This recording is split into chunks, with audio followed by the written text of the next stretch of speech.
Before we begin, I'd like to ask you for a small favor.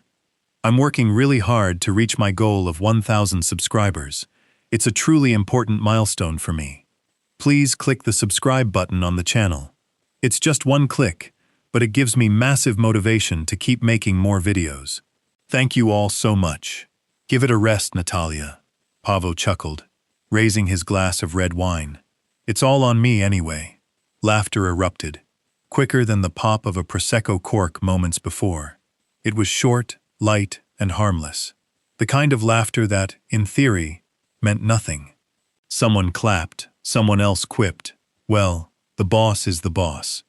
Another winked at Natalia with mock sympathy, and Natalia smiled, precisely as she should. Their apartment, in a new building on the outskirts of Warsaw, looked like it was plucked from a catalog that Saturday. A long wooden table, lamps of smoked glass, fresh flowers brought that morning from the market, Thai soup in porcelain bowls, salmon in lemon sauce, a pomegranate salad. Pavel liked it when things were visible. "Hey, Natalia, don't be offended." Karolina, Pavel's business partner's wife, chimed in. "You know he's just kidding, right?" "Of course," she replied calmly. "Pavel always jokes." Pavel leaned towards her and lightly slapped her arm. "I'm telling the truth, darling. It's all on me. The loan, the company, the investments. You have comfort and time for your projects." Projects. In his mouth, it sounded like a child's play. Natalia reached for her wine glass, not because she needed the wine, but to give herself a moment to sort out the tone of his voice in her head. That slightly condescending, subtly superior tone, as if he were speaking to someone younger and less experienced. Except Natalia was neither younger nor inexperienced. "All right, but seriously," Pyotr, the partner, interjected. "Natalia, what exactly are you up to these days? Pavel mentioned you're not in accounting anymore." Natalia set down her glass and smiled politely. "I'm handling finances, just a little differently than before." "Meaning?" Pyotr pressed, curious. Pavel snorted. "Meaning she's playing investor. Some funds, online courses, that sort of thing. You know, boredom." He chuckled again, a shorter, more cautious sound. Natalia noticed something Pavel missed. A brief glance from Pyotr, a flicker of hesitation, a split second where something felt off. "Sounds serious," Karolina said quietly, adjusting her napkin. "I'd be scared of those things." "Exactly," Pavel said, settling back more comfortably. "That's why it's good I have a head for money." Natalia rose to get dessert. She felt their eyes on her back. In the kitchen, she rested her hands on the counter. The marble was cool. She breathed calmly.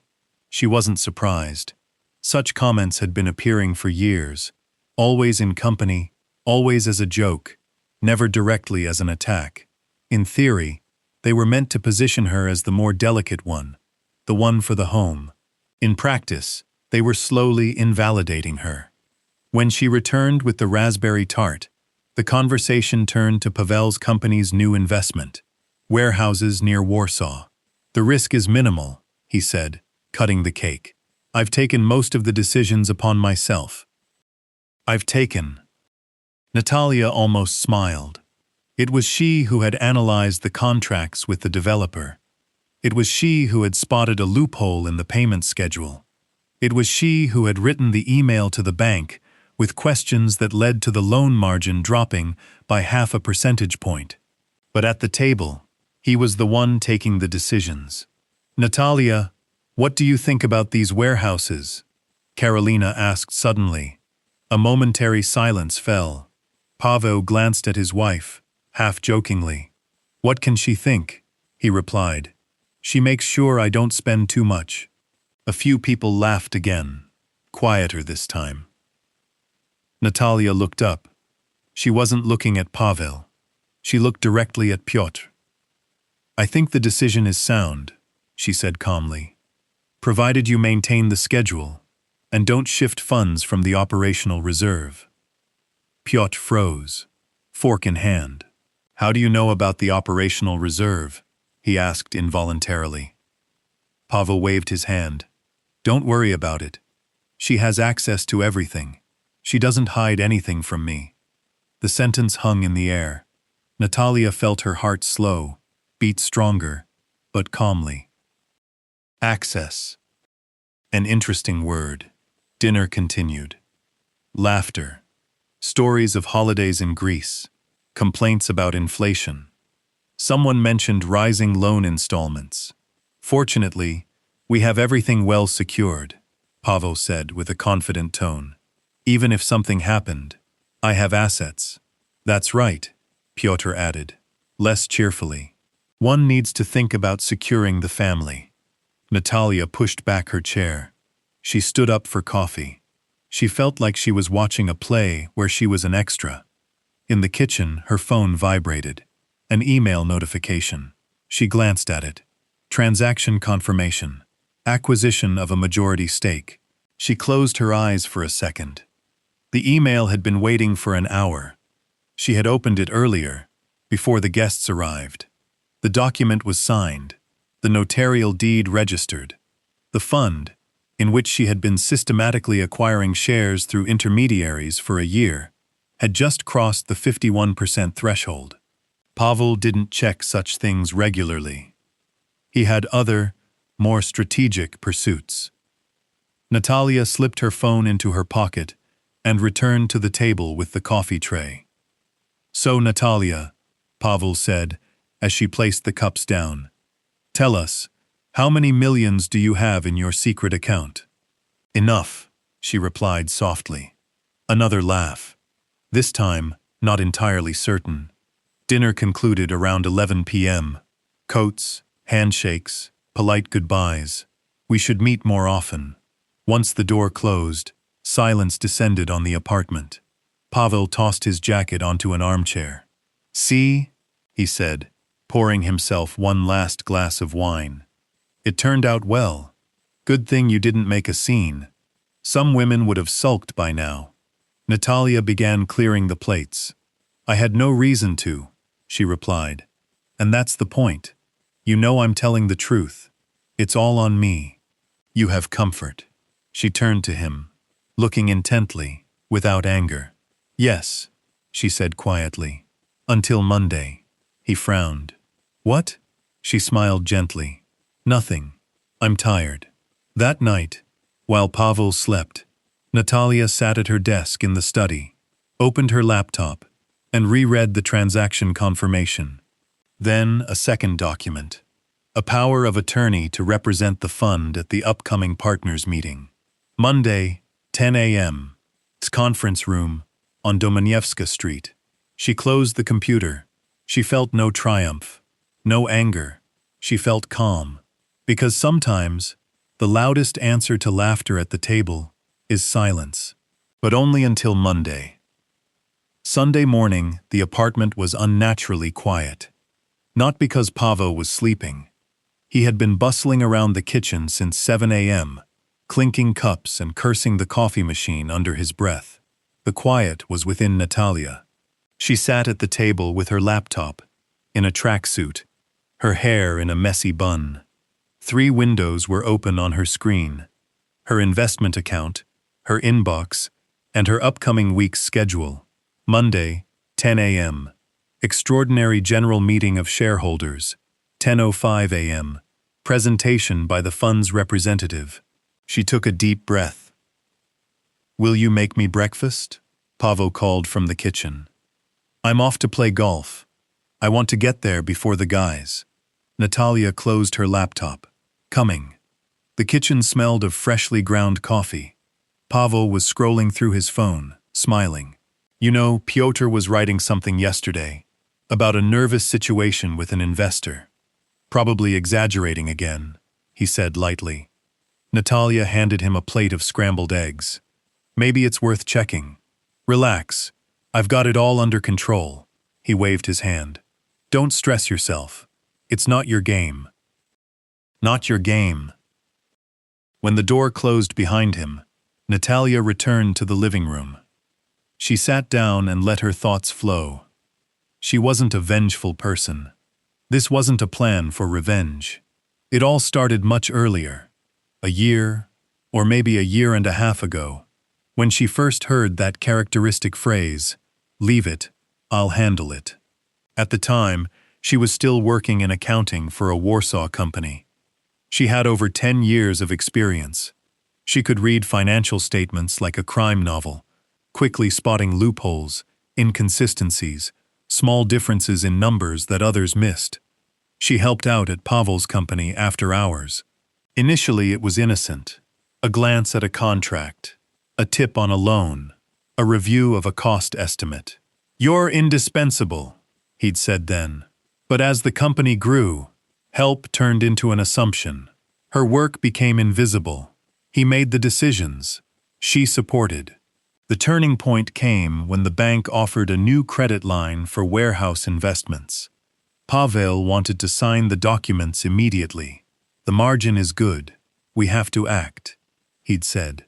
Natalia asked for the draft contract and read it through. "Here's a clause about early repayment, with a commission," she pointed out. "If you sell the property sooner, you'll pay an additional 2%. Pavel scoffed. "Who sells warehouses sooner? This is a long-term investment." A week later, she sent an email to the bank with questions about amending the clause. A week later, the margin dropped by 0.5%, and the clause was softened. Pavel had said at the table then, "I managed to negotiate something." That was the first time she felt her name slowly evaporating from her own work. The second was when she proposed creating an operational reserve, a separate account to which 5% of revenue would be transferred monthly. "In case of a crisis," she explained. "There's no crisis," he'd replied. "Money needs to work." She created it anyway. In the documents, it was called a security fund. Officially, it was the board's initiative. She didn't protest. Instead, she started acting. She knew the company needed capital for growth. She also knew that some shares were scattered among small investors who had bought them years earlier. More out of enthusiasm than analysis, she began watching the market, reading reports, learning the mechanisms of buyouts by investment funds. In the evenings, while Pavel watched football, she completed online courses, spoke with financial advisors, analyzed scenarios. Not because she wanted to take over, but because she wanted her own space of security. She bought her first shares 8 months ago, through a fund she had quietly co-founded. She didn't use her name. There was no need. Every time she bought another package, she felt a mixture of fear and excitement. It was like building a bridge underground. No one saw the structure, but she knew it was growing. Sunday at 11 a.m., the phone rang. Pyotr. She looked at the screen for a few seconds before answering. "Yes, Natalia. Do you know anything about Kowalczyk selling shares?" he asked quickly, without greeting. "I heard he was considering withdrawing," she replied calmly. "He's already sold. The majority stake went to some fund. I don't know the name." Natalia looked out the window. "It's normal in business, but we'll lose control." Pyotr's voice trembled. "Pavel knows." "Not yet." Silence on the other end. "Natalia, who represents this fund?" She smiled faintly. "You'll find out on Monday." She hung up before he could ask another question. She felt no satisfaction from his panic. Rather, a kind of sadness. She knew it would be a shock to them, but wasn't it a shock to her when, in the presence of friends, she heard, "She doesn't have anything anyway." In the afternoon, she put on the navy blue, simple, elegant blazer she had bought a year ago for an occasion. She stood in front of the mirror in the bedroom, looking at herself. She didn't look like a woman preparing for revenge. She looked like someone who had finally decided to take her seat at her own table. In the evening, Pavel returned in great spirits. "I won against the guys," he announced. "And Pyotr, he seems to be stressing about something. He called me 3 times. You'll call him back tomorrow." We'll sort it out on Monday. Some papers, some formalities.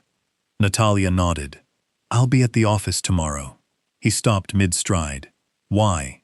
I have a few things to take care of. What things? He smiled faintly, ironically. Darling, you really don't need to get involved in that sort of thing. She looked at him calmly. I think I should. He snorted, but said nothing. When he went for a shower, Natalia sat down at the laptop again. She checked the powers of attorney. Natalia had entered the system. Everything was above board, transparent.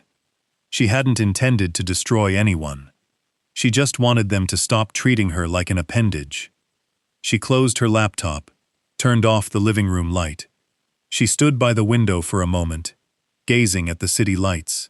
Warsaw at night was a tapestry of promises, of people building things. Sometimes they built in silence. In the bedroom, Pavel was already asleep, breathing calmly, like someone sure of tomorrow. Natalia lay down beside him. She felt no anger. She felt the weight of responsibility. Monday wasn't meant to be a punishment. It was meant to be the moment someone finally stopped laughing. What kind of circus was this? Pavel's voice echoed off the glass walls of the conference room on Domanievska Street, making the secretary look up from her computer. Natalia was still in the corridor. She heard everything. It was 9:58. Punctuality had always been a form of respect for her, for herself and others. She adjusted the cuff of her navy blazer and walked in. Pyotr sat at the table, his face ashen. Beside him, a lawyer with a briefcase and a laptop. Across from them, Pavy, his face flushed, a phone in his hand. I'm just trying to find out who the hell this fund is, he blurted out before he noticed her. The door closed softly. Silence descended. Pyotr looked at her as if she were the answer he dreaded. Natalia, Pavel frowned. What are you doing here? She looked up. I'm here for the shareholders' meeting. You? He laughed nervously. Darling, this isn't an open house for family. The lawyer cleared his throat. Mr. Pavel, according to the documentation, the fund's representative has the right to participate in the meeting. Pavel looked at the lawyer, then at Natalia. Fine. Let the representative come in. Natalia placed her briefcase on the table, opened it without haste. She took out the power of attorney. It's already here, Pyotr. He closed his eyes for a second. Pavel stared at her, as if he didn't understand the language she spoke. Is this some kind of joke? He asked quietly. She took a deep breath. The fund No Capital has acquired 51% of the company's shares. I represent it by power of attorney. Stop it! Pavel hissed. This is ridiculous. The documents were registered on Friday at 5:30 p.m., the lawyer added calmly. Everything is in order. Pavel let out a short, nervous laugh. This must be a mistake. Pyotr, say something. Pyotr looked at the tabletop. I checked. It's not a mistake. The silence was heavy, thick as smoke. Pavel leaned back in his chair. So? He asked slowly. It's you?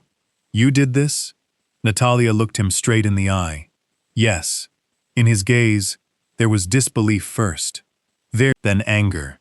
Then something that resembled fear. Where did you get the money? He spat. You have nothing. The sentence hung between them like an echo from Saturday's dinner. Natalia didn't raise her voice. I had it. You just didn't ask. Pyotr raised his head. Since when? He asked. For 8 months, I've been buying shares through the fund, she replied. Kowalczyk sold his last block last week. That was enough to cross the majority threshold. Pavel clenched his fists. You did this behind my back. I did it legally. This is betrayal. Natalia accepted the words without flinching. Betrayal was saying in front of people that I had nothing. The lawyer discreetly glanced at his watch. I suggest we move on to the formal part of the meeting. Pavel pushed his chair back violently. He didn't turn to Natalia. Do you think you'll win? Do you think you're smarter? Business isn't a game of online courses. Natalia felt a warmth spread beneath her skin, but her voice was calm. Business is responsibility. Responsibility? He scoffed. I built this company together. She corrected him softly. Silence fell. After a moment, he sat back down heavily. What do you want? He asked. The question was sincere. Natalia didn't answer immediately. She opened another document.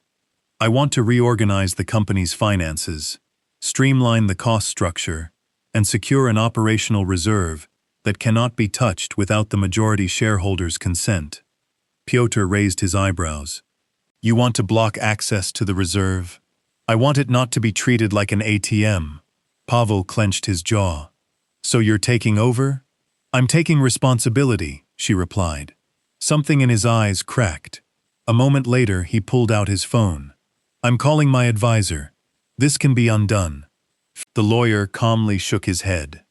The transaction is complete. If the fund decides not to resell the shares, there is no basis for its annulment. Pavel looked at Natalia. So it's over. For a second, she saw a man in him, not an opponent, a man lost in a situation he couldn't control. It's not over, she said quietly. It's the beginning of a conversation. What conversation? He asked helplessly. She opened the last envelope. About a fair division, responsibility, and assets. His gaze drifted over the documents. Divorce, draft of a marital property agreement, proposal for personal share division. It wasn't an attack. It was an offer. His voice trembled. You've been planning this for a long time. I planned to have a choice. The room was so quiet, you could hear the air conditioning. Pyotr spoke first. Pavel, maybe this isn't so bad. Natalia knows finance better than both of us combined. Pavel looked at him as if he were a traitor. Natalia closed her briefcase. I didn't come here to humiliate you, she said calmly. I came to stop being humiliated. The words hit harder than any shout. Pavel sat down heavily, rubbed his face with his hands. On Saturday, I started and stopped. It was a joke. I know. I didn't mean to. I know. But she also knew that such jokes created reality. The lawyer glanced at his watch again. I suggest we vote on the new management structure, he said matter-of-factly. Pyotr nodded. Pavel remained silent. Natalia looked out the window. Through the glass, she could see other office buildings, other companies, other stories. How many of them had women who were told they had nothing? The vote was quick, formal. The majority belonged to the fund. The new board would consist of 3 people, Pavel, Pyotr, and the fund's representative, Natalia. As the meeting concluded, people slowly began to leave. The lawyer gathered the documents. Pyotr approached her first. I didn't know, he said softly. Not this much. I didn't know either, she replied. When they were alone, Pavel looked up. The shouting was gone from his eyes. And now what? He asked. Natalia picked up her handbag. Now we work, or we part ways, honestly. The choice is yours.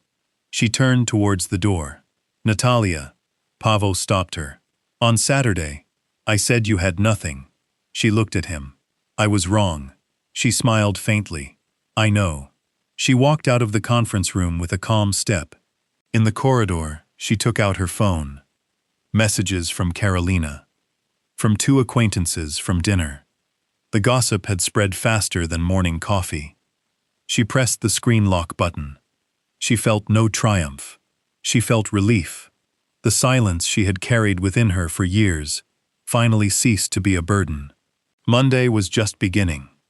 You want to leave me with my own company? Pavel's voice was quiet now, tired. He wasn't shouting. Something new had appeared in his tone. Uncertainty.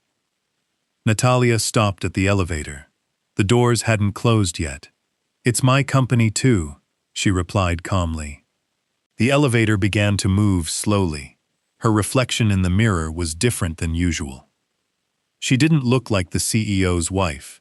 She looked like someone who had finally stepped out of the shadows.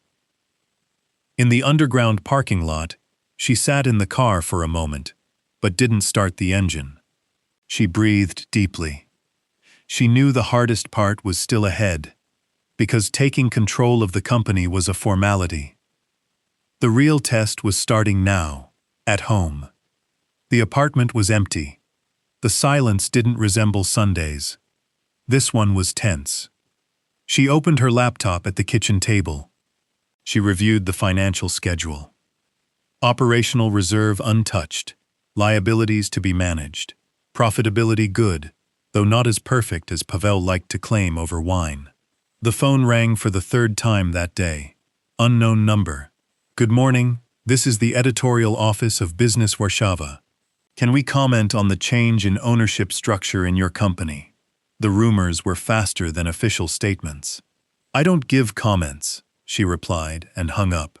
She knew someone from the board must have said too much, or someone from the law firm. In these circles, news always found its way. At 5 p.m., the door slammed louder than usual. Paweł entered the living room without a word, took off his coat, and threw it on an armchair. Do you think you're a hero? He asked, standing in the doorway. Natalia looked up from her documents. No, what would you call it? A decision. He sat down opposite her. He looked older than he had just 2 days ago. Everyone's laughing, he said after a moment. Partners, contractors, say my wife took me over. That's not true, she replied calmly. The company was taken over by the fund, represented by you, legally. Silence cut the space between them. Why didn't you tell me? He asked more quietly. Natalia took a long time to gather her thoughts. Because when I spoke, you didn't listen.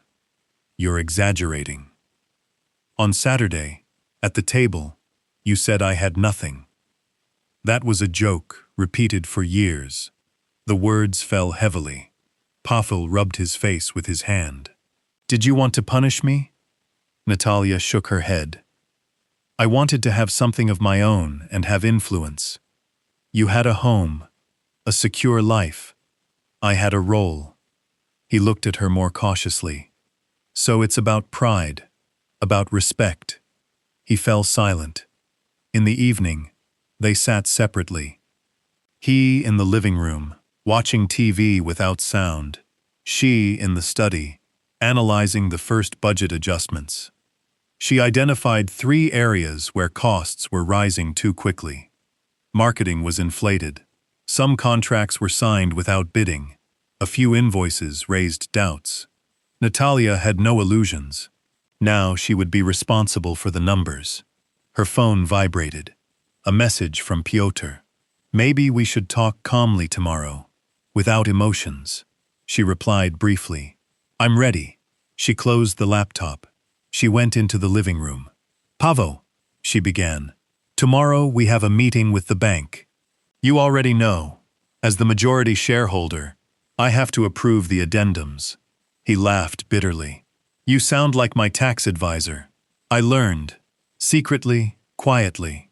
He looked at her for a long time, as if seeing her for the first time. Why now?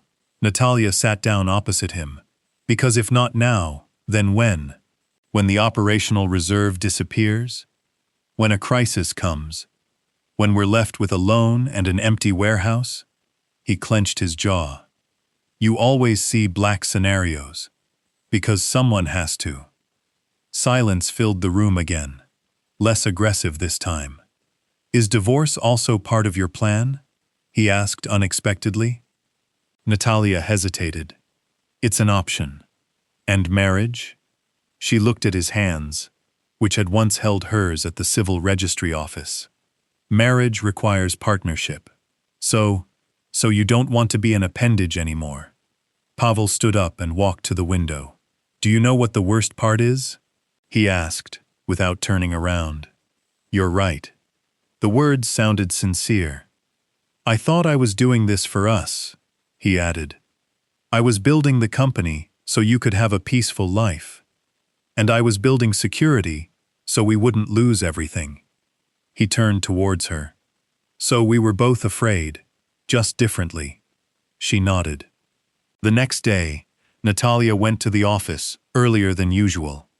Employees looked at her with curiosity, but without hostility. The rumors had already circulated. In the conference room, Piotr was waiting with documents. The bank wants confirmation that the reserve will not be touched without the fund's consent, he said. That's good news. Of course, Natalia. He hesitated. You didn't have to do it this way. I didn't see another way. Pavel is furious. He has the right to be, Piotr sighed. But the company might benefit from this. It was the first time someone had said it aloud. In the afternoon, Pavel entered the room during a meeting with the bank. He sat beside her. He said nothing, just listened. When the bank representative finished the presentation, Natalia asked several precise questions about the collateral structure and payment flexibility in case of revenue decline. Pavel watched attentively. After the meeting, he stopped her in the corridor. You were prepared. I always am. He smiled weakly. Maybe we should try together without these stupid jokes. Natalia looked at him for a long time. Respect isn't a dinner side dish, she said calmly. It's the foundation, and if it can be rebuilt, we'll see. There was no declaration in it. There was space. That evening, they returned home in a silence that was no longer a war. Natalia stood in the kitchen, just as she had on Saturday. The marble was cool beneath her fingers again. This time, she didn't feel its weight. The silence she had carried for years had ceased to be a defense. It had become a decision. And decisions, unlike jokes, have consequences. Can we start over? Pavel asked softly. There was no pathos in his voice, no pride, not even negotiation, just exhaustion. Natalia stood by the living room window, gazing at the city lights. A week had passed since Monday. A week of meetings, documents, phone calls, and whispers in the office corridors. For 7 days, she hadn't answered his question. She turned slowly. Not from the beginning, she said. From the truth. They sat at the table where, just a week earlier, laughter had echoed. This time, there were no guests. Only 2 people who had spent years learning to function alongside each other, rather than with each other. I never thought you felt so diminished, Pavel began. Because you never asked, she replied. I thought providing stability was enough. Stability without respect is a gilded cage. He fell silent. In the past few days, Natalia had seen him in a new light. Not the CEO, not the head of the family. Simply a man who, for the first time, felt the ground beneath his feet wasn't concrete. The company had started to operate differently. Natalia had introduced weekly liquidity reports. She had canceled a risky marketing deal. She had negotiated a more favorable loan repayment schedule. Not because she wanted to prove she was better, but because she knew how. To her surprise, the team reacted calmly. Even with relief. Someone in finance had murmured, "Finally, someone is looking at numbers, not image." Pavel had heard these comments, and they stung. On Saturday, at the table, he had started, "I really didn't want to hurt you." "But you did," she said. They were just words. Natalia smiled sadly. Words build roles, and for years, you built me a role where I was an accessory. The silence was no longer tension. It was space. And now, he asked, now I have a choice. Pavel bit his lip. Divorce. Natalia looked at the envelope lying on the table. The draft of the marital property agreement. Unopened since Monday. It's a safeguard, she replied. Not a sentence. Do I even have anything left to say? You always did. You just don't feel it because, for the first time, you have to share control. These words were brutally honest. On Friday, there was another partners' meeting. This time, without tension. Natalia and Pavel sat side by side, not facing each other. They jointly presented a new strategy, more cautious development, a larger reserve, a clear division of responsibilities. Piotr looked at them incredulously. I thought there would be a war here.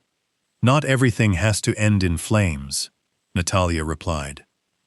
After the meeting, Pavel stopped her in the hall.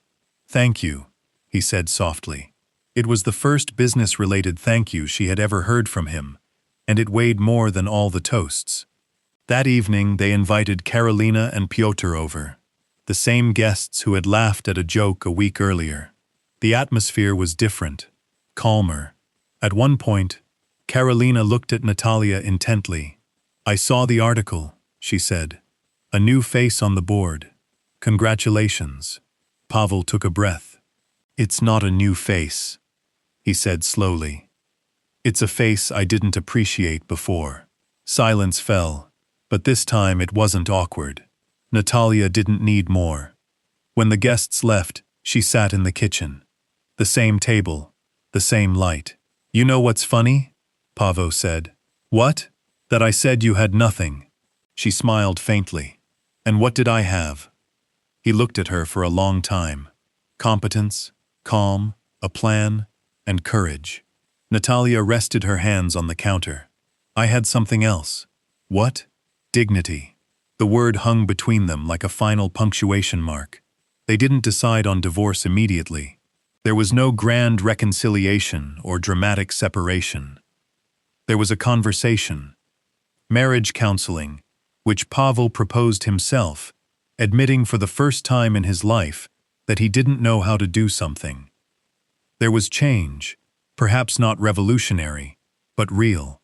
Natalia retained the majority stake. She secured her finances, opened a separate investment account, separated her money from her emotions, not because she stopped loving, but because she stopped diminishing herself. A few months later, at an official industry event, Pavel was asked to give a short speech. He stood at the podium in a room full of entrepreneurs. A company's success is not just about the courage to take risks, he said. It's also the ability to listen to people who see more than we do. He glanced at Natalia, seated in the front row. I learned that quite late. The applause was calm, but sincere. Natalia didn't feel triumph. She felt balance. They returned home together that day, without tension, without pretense. You know, he said in the elevator, sometimes I think about that Saturday. Me too. If I hadn't said that sentence then, I would have done something anyway. She paused gently. He smiled. So I would have lost power anyway. It wasn't a power play, she replied calmly. It was a play for respect. The elevator doors opened. Natalia stepped out first, because she already had something no one could take away from her. Not shares, not money, not a title. She had her worth, and that, as it turned out, didn't require agreement at dinner. If this story has touched something within you, write one word in the comments. Respect. Share it with someone who forgets how much they are truly worth, because sometimes the most important change begins not with a shout, but with a silence that finally stops agreeing.